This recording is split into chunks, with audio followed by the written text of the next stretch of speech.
Sino tong bear na to at nasa na si Mickey Mouse? Last time kasi na pumunta kami ng Disneyland, si Mickey yung andyan sa gitna. Hindi ko sure kung kailan pa siya napalitan pero after Holy Week ito, tas ganito lang karami yung tao. In fairness naman, hindi ganun kasiksikan, ayun lamang, sobrang init. So ayun, tip ko sa inyo, magdala kayo ng fan kasi kami, nabudol pa kami dito. Tapos ito na pala yung bear doon sa harapan. Duffy pala yung name niya, tapos ayan, isang buong magtropa sila. 11 AM na pala nito, kaya nag-early lunch na kami. In fairness naman, ang ganda ng ambience, ang lamig ng aircon, ayun la, wag na natin pag-usapan kung magkano yung pagkain. Abo.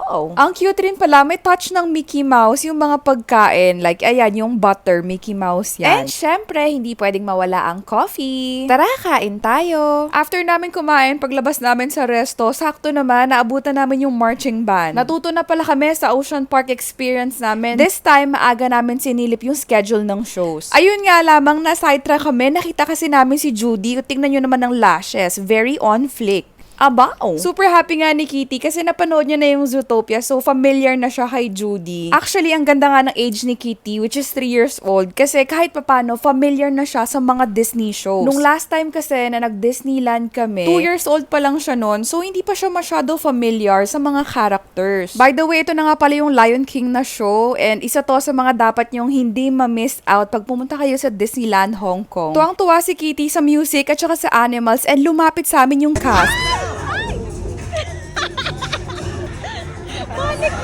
O diba, nagpanik pa nga.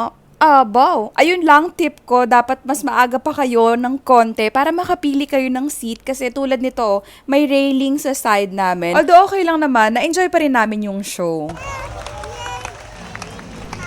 Magkasunod pala yung show ng Lion King at saka ni Moana. Ayun lang ang difference. Yung kanina, ang lamig ng aircon, indoor siya. Then yung kay Moana naman, open lang. Tapos tirik na tirik din yung araw. And to be honest, hindi talaga kami nakatagal. Kasi aside sa mainit and nakatayo lang kami, Chinese din yung salita, hindi namin maintindihan. Which made me realize na kung babalik man kami ng Disneyland Hong Kong, siguro dapat Burr months or basta mas malamig na season. Another tip pala na if you have the chance, mag-picture na kayo sa mga picturean area kasi wala pang ilang oras, hulas na talaga kami sa init, sobra na yung pawis namin. Before pala kami umalis sa area na to, sumakay muna kami dito sa may Jungle River Cruise. Muntik pa ngang maging river cruise. Abo. Pero basically, boat ride adventure siya na para kang nasa Tarzan or Jungle Book na setting. Robotics lang pala to ha, hindi to tunay na animals.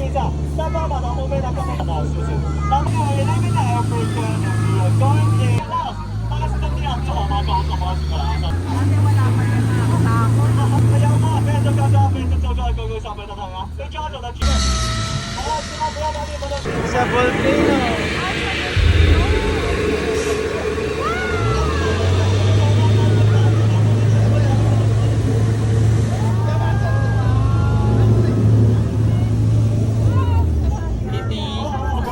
Pagkababa pala namin dun sa river cruise, nakita namin tong area na to. So, naglalabas siya ng mga mist and nagsispray siya ng mga water. So, very refreshing. Na-starstruck yata si Kitty nung na-meet niya yung idol niya na si Woody. Shy girl yarn? Aba, oh. Hindi ko nga ina-expect na isa to sa magiging favorite namin na area dito sa Disneyland Hong Kong. Mafe-feel mo kasi dito na parang isa ka sa mga toys ni Andy. And natuwa rin talaga kami kasi bihira kami makakita ng mga characters pero nataon na nakita namin dito si Woody sa loob ng parang barrel ng toys. Si Woody? No, I'm shy of Daddy. Nahiyaw daw kay Daddy. Woody, No, O, diba? Ang cute ni Kitty. Ganyan pala mag-fangirl ang mga toddlers. After namin magpa-picture, pumunta na kami dun sa may kainan area. And then, dumiretso na kami dito kay Slinky. 20 to 30 minutes din yung antay. Pero ang maganda dito, bawat ride, pinapakita nila kung ilang minutes yung waiting time. Bilis din ha. Hila!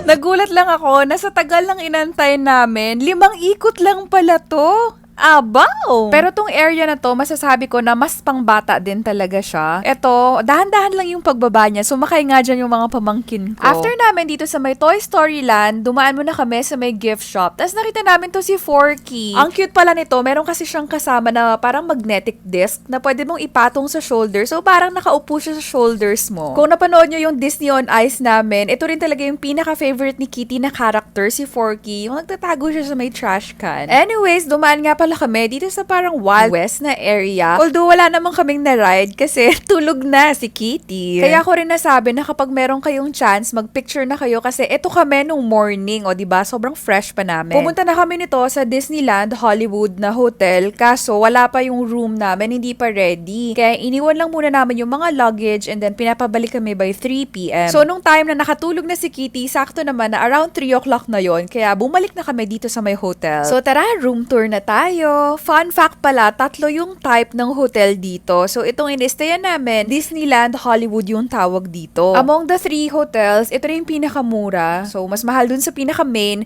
and then meron pang isa na Explorer's Lodge naman yung tawag. May promo din pala or discount kung 2 nights ang ibubook ninyo. Hindi namin nadaanan yung mismong main na hotel, pero dumaan kami dito sa Explorer's Lodge kasi dito kami nag-dinner. Dragon Wind nga pala yung name ng restaurant, tapos Chinese food yung mga ino-offer nila. After namin mag-dinner, hindi nga namin na-expect na magkakaroon din pala kami ng alone time ni Daddy Christian. Kung Marvel fan ka pala, super matutuwa ka dito sa place na to kasi yun yung theme niya. When you smell it, it smells like rosemary. Wow, thank you. Pero may glitters. For the cloud. Pag inikot ko ba to? Oh, andun talaga yung ilaw lab. Diba? Sama ulit natin Isa yung pang logo. drink yung may arc reactor. Pakita mo yung pag-liters.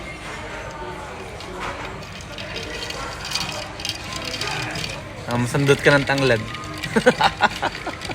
Fries, seaweed potato chips, and then here we have potato skins with bolognese sauce and black truffle dumplings.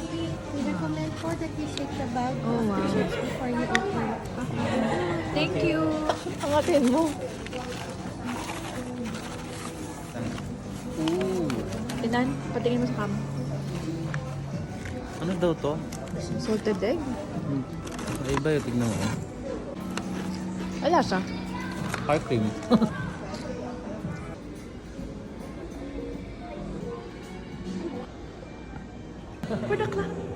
Oh, what do you think is inside, Kitty? What's inside? Napakadami naman plastic nito, anak. To go home, but Dan, dara, dan, dan, Wow, dan, you pick dan. one. Pick one.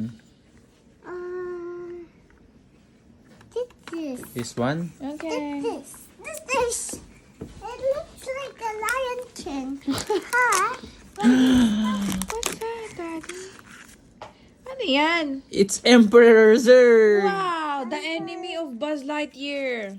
So, mini brands pala siya na Disney edition. What's that, What's Daddy? this? It's a mini kitchen. Mini kitchen. Mini kitchen daw. Let me see, sweetheart. It's just a box. Walang laman yan, anak. Here's another one. What is that? What's that? It's a trapping bag. Minnie Mouse. Look, ididoy. Luna. Oh, you put your your shopping stuff inside.